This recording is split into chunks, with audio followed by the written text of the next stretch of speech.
Parents demanding action tonight from the Littleton Public Schools Board of Education after video shows a bus aide assaulting a nonverbal student with autism. The woman accused is 29-year-old Kiara Jones. She was arrested last week on a felony charge of assault of an at-risk person.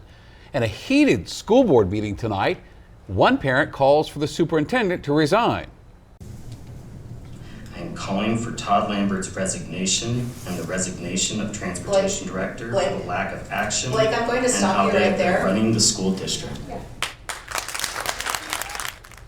Denver 7's Claire Lavazorio live in Littleton tonight. Claire, tell us what you heard from parents.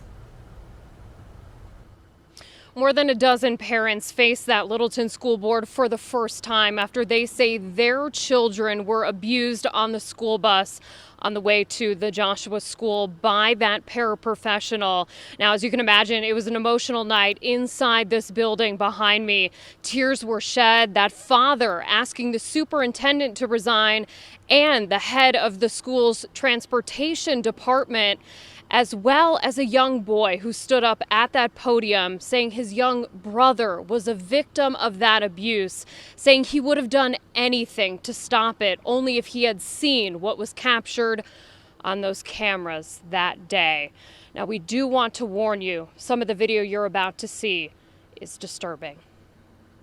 Our children are nonverbal, but let me tell you, their moms are not. Anger fueling her fire to fight for change. Jessica Vestal introducing herself tonight as the mother of the boy in this video many have seen by now, captured on a school bus. Video shows him being hit by an aide on his way to the Joshua School, a specialized learning center that offers one-on-one teaching for children with autism. Vestal and other parents now banding together, pushing for better oversight on buses that transport children with special needs. What we've been told from Littleton is that nobody routinely audits video footage from school buses. These moms want that to change with what they're calling Dax's Law. It would require schools to routinely watch school bus recordings, not just here in Colorado, but across the country. You shouldn't be waiting for a parent to bring a concern to your doorstep. That's too little too late. That's reactive.